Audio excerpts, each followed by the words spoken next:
Welcome everyone to the South Side Kōrero. My name is Vincent Tyrone Vitellino. I haven't done this intro for a while, so I want you to know my last name because I want you to be part of my family.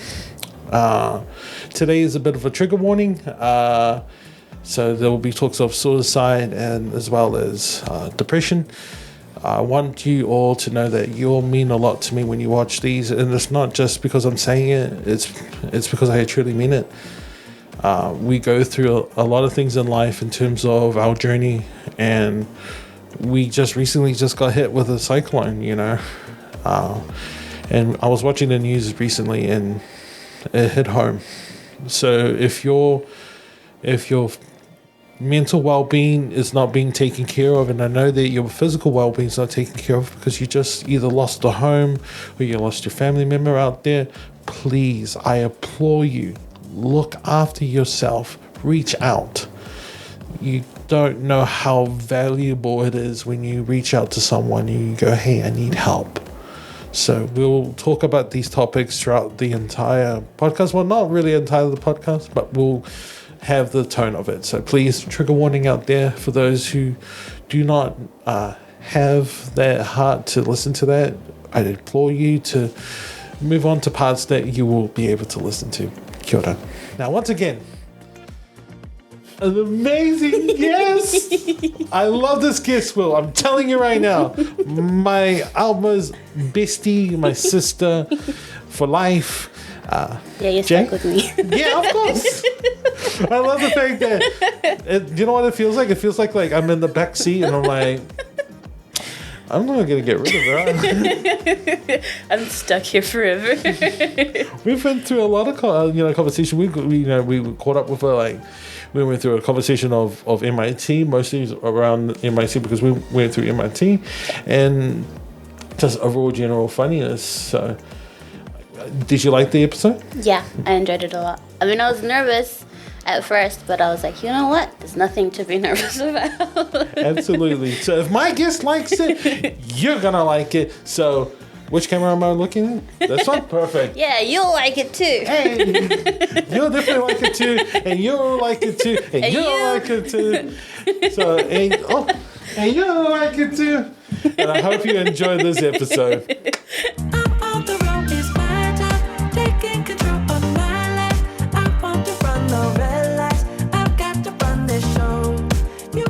Welcome. Honestly, how was your day, by the way? My day was a bit stressful, so I was like, okay, I gotta be up, and then I gotta be here, and I'm like, yeah, I gotta be on time. And then Mom was like, oh, can we go get some stuff for compost? I'm like, okay, we gotta be out and gotta be in and out, Mom, because I got somewhere to be. And so I dropped Mom off, and then I was making my way, and I don't recommend this to anybody, but keep eyes on the road because I was trying to do my laces while in the car. Not a good idea. And so I turned at the lights, where the petrol station is? Yeah. And so I turned right at the lights, and then it was rerouting, and I was like, God damn it. So, I was a bit directionally challenged on my way here, but I found it, and then I was like, I'm pretty sure this is a place. That's why I messaged you. Yeah, I was absolutely. Like, hey, broski, I'm here. Is this where I'm supposed to be? And then you came out. I know, and honestly, it is you accept this that it's very difficult to find this place. It's like a little pocket, and it's hidden in so much factory stuff. But around us is history. We can point out different spots that are tied to us. But we'll get to that juicy stuff later. Okay. Oh, absolutely, we'll get into it. So, explain the awkwardness on how we actually met. Because I'm not gonna lie, it was awkward, Brian. It was super awkward. So we were in the same class, right? Yeah. Okay, so we were in the same class, and because we both have a love for Fallout games. Yeah. I love playing Fallout Shelter, and I had it on my phone. And I think Vinnie must have seen me playing it or something. No, absolutely, yeah. Look, look at my vault, it's so cool. And that's how we met. And then, because so there's like the social room or the matata room. Yeah. That like everybody goes to. And I was playing on my laptop because I'm kind of a nerd like that. Oh, absolutely. I remember, so Minta came up to me and she was like, oh, I think one of my friends like is playing the same game that you're playing. And so I moved all my stuff and I moved it to where they were. And I was like, well, this is where I am. I'm Jay. Nice to meet you guys. So from my side of things, right? So I'm sitting here and talking to Minta where we just finished class and whatnot. Yeah. And I'm looking over and I'm like trying to not be rude, but I'm like, you know how socially awkward I am. So I'm staring at you. Both of us. I'm like, so I was just staring at her going, oh man, they're playing Fallout. Minta goes, what are you looking at? And I go, that person's playing Fallout. You want to talk to them? You know Minta. Minta's like... She's straight up. She's straight up. It's like, I'm going to go talk to her. I'm like sitting there going, no. Yeah. So I'm like, I'm doing this. I'm going, no. And she comes up to you guys, hey, my friend likes what you're playing. And I'm like... Thanks, Minta. And then so we sat there, we were like, are you playing Fallout 4? Oh my God, we're playing Fallout Shelter. And then that's how the connection became. That's how we became friends. And then didn't we just like disappear for like months and We then? disappeared for like, months. And then I don't know how we came back. I think come back the next year, right? next year after. Yeah. Oh, because I went out with Thingamajig. No, this is part of your group. No, this is before. Before? This is before. I'm gonna say the name, but You're so right. so this is before. So we, if I remember correctly, we were doing a John Calder class. Oh, yes. So we were doing a John Calder class, and I knew you via Kara. Yeah. Because everyone knew Kara. Yeah. And I met Kara like in the class before. So we became friends and she goes like, oh, you're friends with Minta? Perfect. We became friends. Yeah. So we just chilled out from that class. Tell me how awkward that John Calder class was. Oh, the most awkwardest human being I've ever met. There's this one memory that I shared deeply with Kara, and her and I still laugh to it till this day. So he made this weird ass sound in the middle of the classroom. And obviously Kara and I, being like the two, that we are, we started like cracking up laughing, and the whole class was quiet. And we were both like, well, we feel that. But it was like, just imagine like a seagull just going off at someone. That's the type of noise that he made. It was just hilarious. No, it's just his awkwardness towards students, and I remember that he had a habit of just hovering. Just hovering? Yeah. Yeah. Gave me the heebie-jeebies. I'm putting myself back into that situation where I'm just like, he's here? Yeah. Like you could, when you like feel a presence. I know, it's like a sudden chill and you're and then like you look behind and he's just standing there. He did that to me, and I was like, I felt it's like a Star Wars moment. It's like I sense the Force here, basically. And he all you see is woolly hair and his face going. I'm gonna try to do my best John Calder, impersonation. Actually, if you put this value here, Vinnie, copy and paste it from my working, that should be working right now. There you go, there. And I'm thinking he pulls his head out slowly, and then just as you think he's like not there, he's still there. He's still there. I remembered where we used to just come up with excuses just to get out of lunch early. It's like, Vinnie, let's go for lunch. So it was just me in the middle, Kara, and then it will be you, and we would just try our best to decipher the 1950s work that we've been given. Yep. And then when it's lunchtime, we go straight into it's like, oh yeah, I'm out of here. See you later. Yeah, it's like, all right, class, and we're out the door. We're getting food. See you later. Yeah. And that was it. So we mentioned briefly about the matata room that room to us was home, right? That was basically That was a second home. Our second home. So we met all our friends there, and one of our previous guests was Naomi. We had her in here. Yeah. We were talking about all this stuff about like MIT and whatnot. How was it like coming from, because I know that you started off from a level 5, level 4 certificate before doing pastry and bakery, is that correct? Yeah. How was it like from that big gap from level 4 to level 7, and how much of a difference in terms of your workload from those different papers? Well, very different. Well, because like you go from like baking to IT, Yeah. to different fields. But yeah, I've always had like a love for baking, so like I did that in, I think it was intermediate, and then when I went to MIT, I did a certificate first, and then in my head I was thinking, oh yeah, all good, I'll just do the diploma and then work my way up. But when I got the call saying that like I could move to the degree just straight on, my brother answered the phone, not me. And so he called me and he was like, oh yeah, you're doing the degree now. And I was like, wait, what? I'm doing what now? And I was like, okay, well, like, surely if like I'm able to go through like these papers now. But it was really difficult. Yeah. It was a difficult 3 years, not gonna lie. Yeah, I can't imagine because we were both there. We were both in the trenches of doing things. Like, we get to the point where we suffer a lot of psychological things like burnout. And can you explain to us, to the viewers out there, what that study burnout feels like sometimes? Because it does get to us. Like, I remember being at MIT until at 11 o'clock. Like, those were, like, endless nights. That was, like, a week of just 11 o'clock, and then, I'd call Dad to come pick me up. And it was just full of, like, okay, I got to get this done. And because I get really distracted very easily. We both do. So it's probably why I was there until 11. No, absolutely. No. But, like, I guess for me, I had to kind of set out times where I was like, okay, I need to work on this for, like, this certain amount of time. And then I'll have, like, a bit of free time and then get back into it.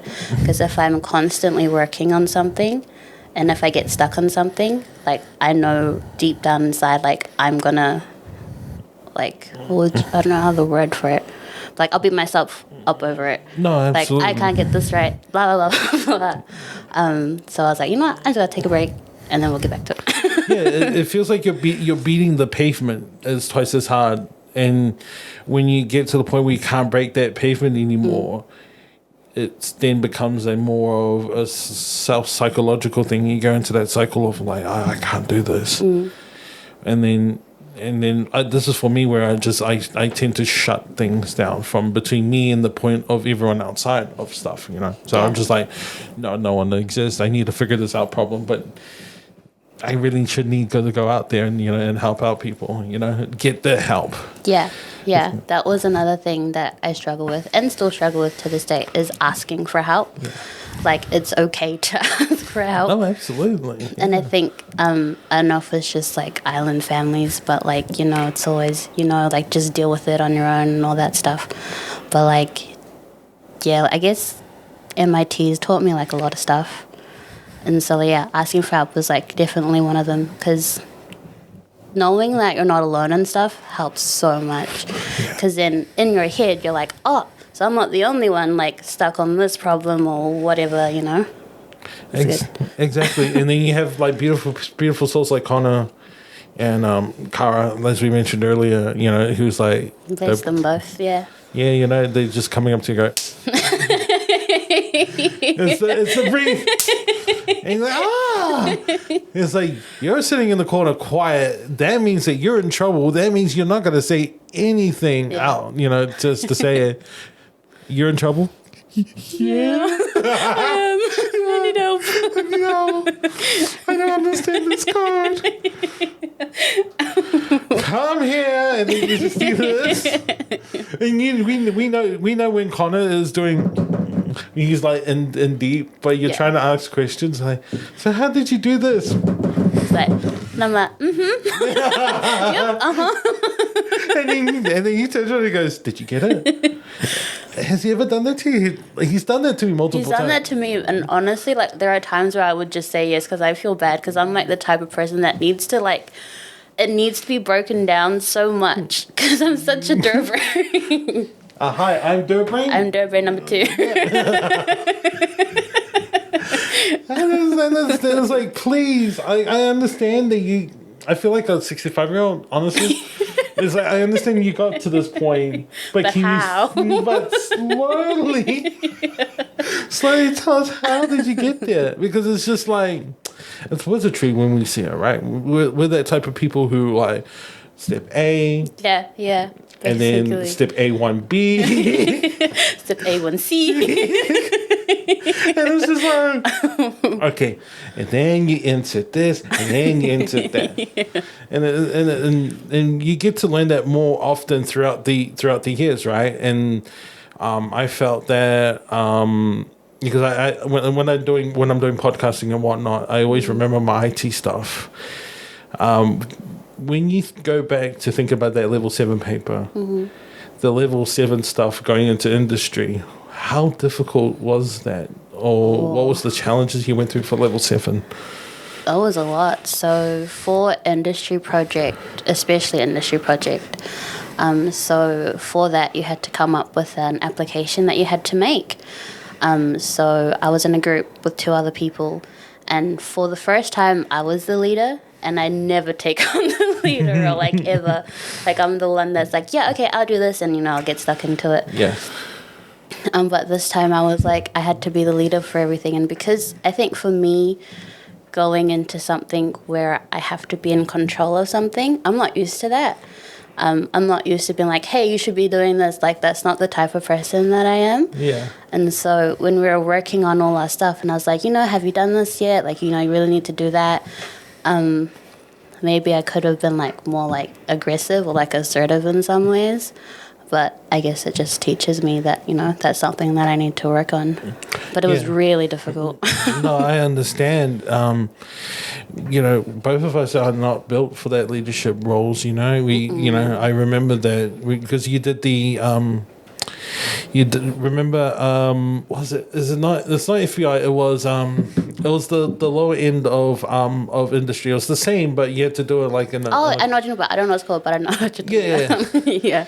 I remember the first day I went there. I did not go in the first hour because I was so anxious. That's how anxious I was about level 7 because when I went into it. I went into the toilet to start puking. I was just like, I remember you trying to find me. Because I went missing and everyone went, where's Vinnie? Where did Vinnie go? And then I think that, I know this, that Fran's hardcore, by the way. Shout outs to Francesca. She went into the boys' toilet. She's a real one. She's a real one. She went straight into the boys' toilet. And she was like, I know you're there, Vinnie. I can hear you. And I'm literally there balled up. And I'm like, I don't know what to do at this point. Yeah. And I remember talking to you, and you're like, it was like, and you're like, you're all right? And I'm like, just been anxious. And then I remember you came with me the next day. Yeah. And the suggestion from the group was talk to Fadi. Yeah. Just talk to Fadi. Yeah. Oh, Fadi's an amazing mentor. Shout outs to Fadi. It's a beautiful soul. So it was me, you, and it's like, don't worry, buddy, look, let's go talk to Fadi. Yeah. And I laid out all my concerns, and it was, I'm nervous to fail. And it comes back down to it, the word failure scares us. Mm-hmm. With that said, what sort of ways that you try and go around this word or try to better yourself around the word failure? Because we often hit that wall as hard as we do. Yeah. I guess I've kind of learned that failing is okay. It's like you said before, like failure was something that, I didn't really want to be around or even think about. Because I knew, for me, failure is like disappointment. And that's what I base failure off of. But now I feel that, failing is okay because it means you get to try again. And, you just try again until it works. Yeah, absolutely. And for me, it took me so long to kind of figure that out and kind of get into my brain, because learning through the 3 years of the degree, it was like every time I was hit with failure, I would legit get upset and I would cry. No, I remember this, Like, yeah. I would get so upset, and like I would sit in my chair and I would just cry. Or like I'd have to leave the room because like, even if it's over something really small, like it'll be like one question. Yeah. And in my head, I'm like, why don't you know this one question? Like, you should know this, yada, yada, yada. But yeah, I feel like failure now is like, well, if you fail, you can just try again. Yeah. And to be honest, I had to learn that the hard way, because failure for me means that I can't break this wall. Yeah. Failure for me in a group means I let the 4+ people that was in my group down. And it got to the point where I got physical. And if you remember this, but I got pretty physical with some of the teens and stuff. One of them being very hardcore. And what I mean by hardcore, I'll explain out to the viewers. Trigger warning, by the way. I'll explain when we do the introduction as well. There was a point in my life where I just went, fuck it. Sorry. And pretty much just had that point where I was just like, I was done. And I pretty much I went, put a big circle around me. And what ended up happening was that, let's just say, police got involved and a lot of other things happened. Yeah. The question I want to ask from that scene is that, what was going through your mind when you were hearing that I was going for that situation? Because I know that a group of you was there. Yeah. So I remember, like, I think before all that happened, do you remember when we were sitting out, like, on the stairs? Yeah. And, like, we were having, like, a talk. Like, I remember that. And then when I heard all of that stuff happened, I was like, holy shit. Like, I guess the first thing to me was like, are you okay? Like, who are you with? Like, you know, who are the people that are around you? Like, do you need us to come to you? Like, what do you need, sort of thing? Yeah. That was what was going through my mind. Because, like, as you know me, I'm the type of person that, like, if someone's in need of help, I'm gone. Like, I'm there. Yeah, absolutely. And so, yeah, I was really scared. Not gonna lie. Yeah. And at the moment because I remember, the last thing I remember, and I completely black out from the point leaving from the building to being on the ground, on the grass, looking up at the sky, looking at Fran, who's upset at me, going, yeah. She's yelling at me, going, the cops are coming now. And then all I remember from then on was just hopping into a police car and then going into a call with you, because everything was a blur afterwards. When you were in the call with me with Kara and everyone else, how then were you feeling when you were talking to me and everything from there onwards? I guess knowing that, in a sense, you were okay, calmed my nerves. Yeah. Because I was like, you are in good hands at the moment. I can hear you. Even if, like, you know, you might have not been in the best state. Like, as long as I can hear that you're okay. And, you know, like I said before, if there was anything that I could have done, like, you know that I'm always there for you. Absolutely. But yeah, I was like, okay, I can, like, kind of calm down. But, like, I was on alert. If you needed something, I was there. What advice could you give to those who are in that role of support? Because not many people, especially when we talk about our culture, we are very proud people. Very. And we don't let our mental health be a factor, but that sometimes becomes a flaw as well. You know, when there were days when I see like you, or like even the strongest person that I could think of, like my dad, you know, have one of those days and you don't know what to do. So what advice could you give to those who are, you know, in that position of support? What sort of support could you give out there, out to those? I guess the best advice that I could give is just to be there with them. Like, even if, you know, you guys aren't talking, like, your presence means the world to that person. And that's kind of what, like, I want to get out to people. Because I know with me and, like, helping people, like, doing things, is the way that I show people love. But when people are going through stuff, sometimes doing things can do the opposite thing. Yeah. But just be there for them. Just your presence like helps so much. Or even just an ear to listen to. If they want to vent, just let them vent it out. Like a good ear is like, you know, another thing people just want to be heard. No, absolutely. And that's another thing that I've learned. Like sometimes, you know, people might not have other people to talk to about that certain stuff. And if they can talk to you about it, then, you know, all the best. No, absolutely. And then the next, I think the perfect next round-up question would be, what do you do to take care of you? Take care of you. Well, yeah. I feel like I'm still on a journey to try and take care of myself because I'm so used to taking care of other people. But I think for me, what I've tried to do is that because I get Thursdays and Sundays off. Yeah. Those are my 2 days off. So I allocate one of those days to just go out by myself, whether it's going for a ride somewhere, getting something to eat, because food's always great. Hey.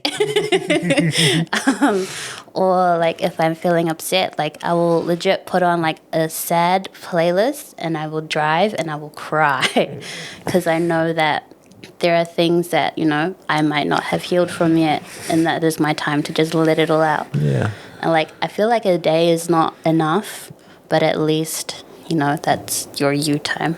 Exactly. You have enough to go, and that it releases that pressure valve. Yeah. I'm also learning how to do that. You know, when I have days when I cry, when I come back from work or when I'm at home, I'll just close the doors.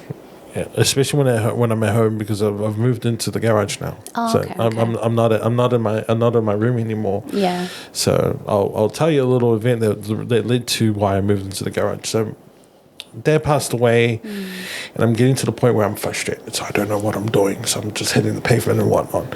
So it was one evening where just a little thing just set me off, and instead of sadness, I was angry, I was raged, and I walked off.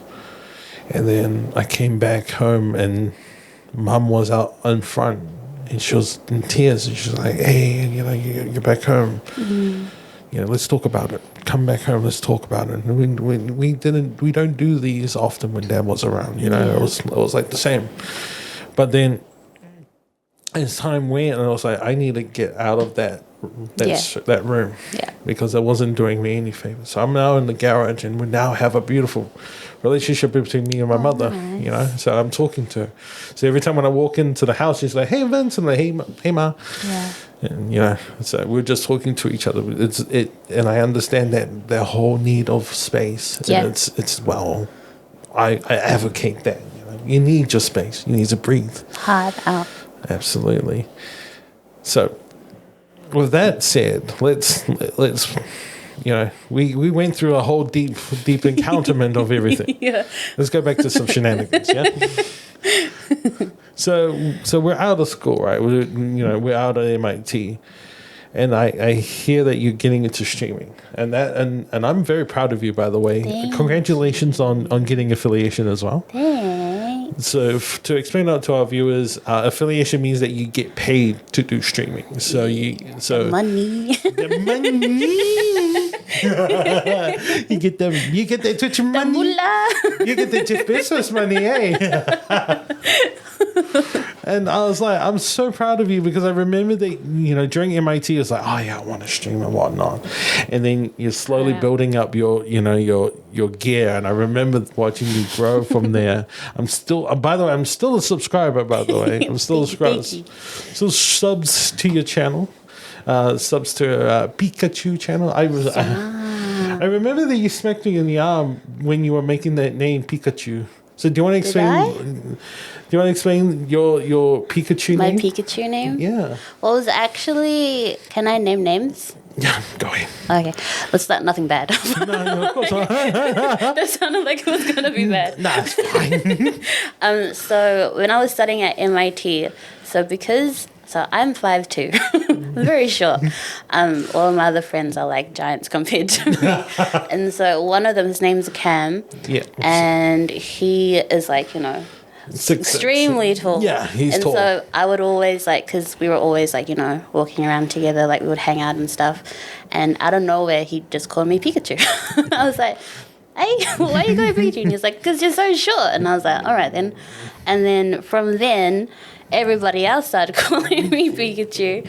And then I got to the point where one of the lecturers, Summer, she actually asked me. It was such a sweet encounter. So she asked me, it was like a shared lunch because it was like the end of like term and stuff. Yeah. She asked me, she was like, do you mind if I call you Pikachu? And I was like, of course you can call me Pikachu. Like, that's an honor to be called Pikachu by one of like your lecturers. I thought that was awesome. Yeah. And then the other two, I forgot their names, but the other two lecturers that we had, they also call me Pikachu. I think, if I remember correctly,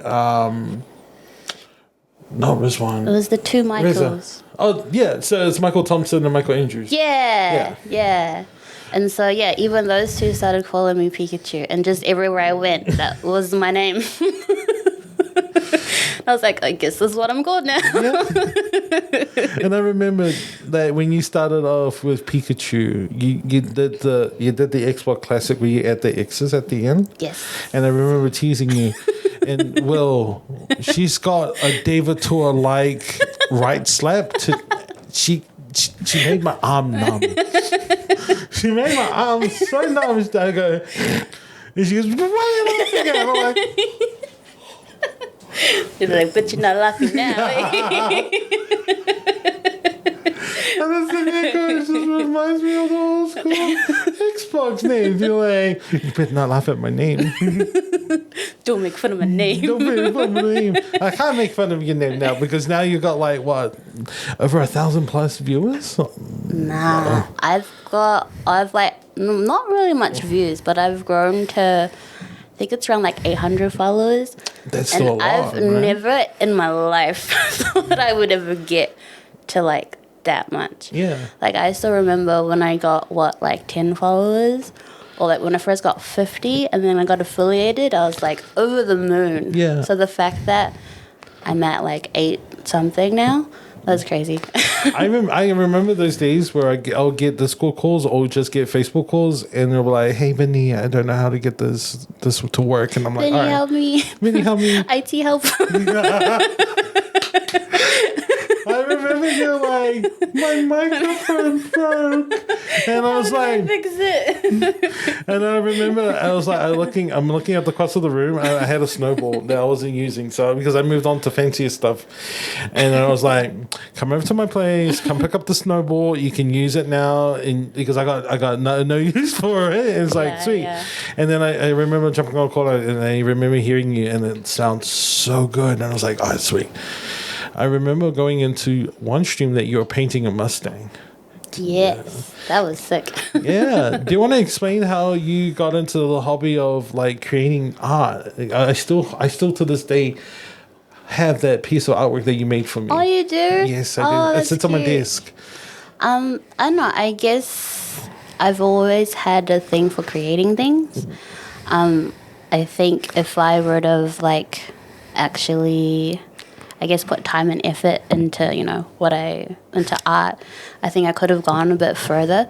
But because of I get so nervous when it comes to that. Because when I was doing the art paintings that, like, you've got, obviously a lot of people are like, oh, yeah, could you do this or could you do that? And because I had heaps of people asking me for stuff.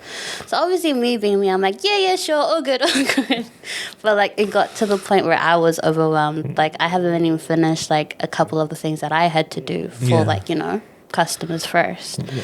So I was like, well, I, announced it. And I was like, well, these are the things that I have to do, that I've planned out to do. Like, if I'm still okay doing more after that, then I'll let you guys know. Yeah. But I don't know. I loved it. I guess, yeah. And it comes back to you learning yourself, because I just realized that you're inadvertently told us that you put a stop to things, and it comes back to the mental health stuff where it's like, I know when to stop now. And that's a good thing, where you're like, okay, I've done a good thing, but now I'm getting overwhelmed. Now I know how to go and basically go off from there. Yeah. And just, I want to go back to your streaming side of things. I'm so proud of you. Thank you. Because every time I'm on your stream, there's people, you've built this community now where there's like, you're on the GTA server doing all this stuff, like the RPs and whatnot. Yeah, yeah. What advice could you give to even a South Aucklander or anyone that's listening to this? What are your advice to give to those who are wanting to get into streaming? Get into streaming, just do it. Yeah. Like, there's a lot of, like, I feel like people feel a lot of pressure to do things.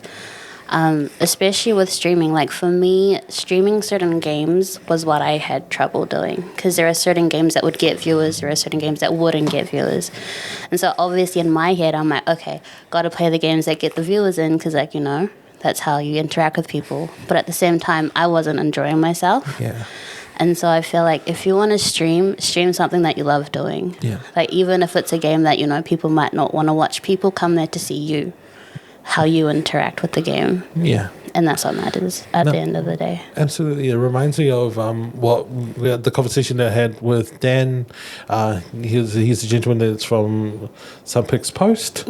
And he said exactly the same thing, where it's like, you got to do something that you love. You can't always keep being that people pleaser. Yeah. And that's what we both are on that journey, is that we're trying not to be that not allowed to be that people pleaser, but we want to be the people that we love, which is ourselves and the people around us. Yeah, basically. So we're coming towards the end of our podcast, by the way. Yeah, you are a stunner. You've done amazing. This morning she messages me, I'm nervous. I'm nervous. You're a natural. You don't put on anything, but you're just yourself, and that's what you do with your streams. So thank you so much for coming on to this podcast. Thank you for having me. Like I said to you before, I was like, it's like I'm streaming, but it's like a just chatting stream. I was like, that's the category that I don't think yours as well. I was like, sweet, we just talk to each other. It's just a win-win situation. Yeah, right? Yeah. So I always like to leave with our viewers with like a little message or a quote. Is there a quote that you like to leave our viewers who are watching this podcast? A quote? I wish I had one on the top of my head. I don't have a quote. That's all right. Is there something or a message that you want to say out to those who are listening? And mostly they're like messages of hope and encouragement. I feel that whoever is listening, whatever you're going through right now, just to go at your own pace. Because if you go at, like, in your life, you're going to find people are at different stages in their life. And you're going to be like, oh, that person's at this stage. Why am I not there? But that's just because they've already gone through stuff that you haven't. And that's okay. That's right. You just have to pace yourself. And not be so down on yourself. Hey, I'm still learning that. Ain't that right, Will? We're still in the learning process, and that's the best thing about it, is that we're always learning. Yeah.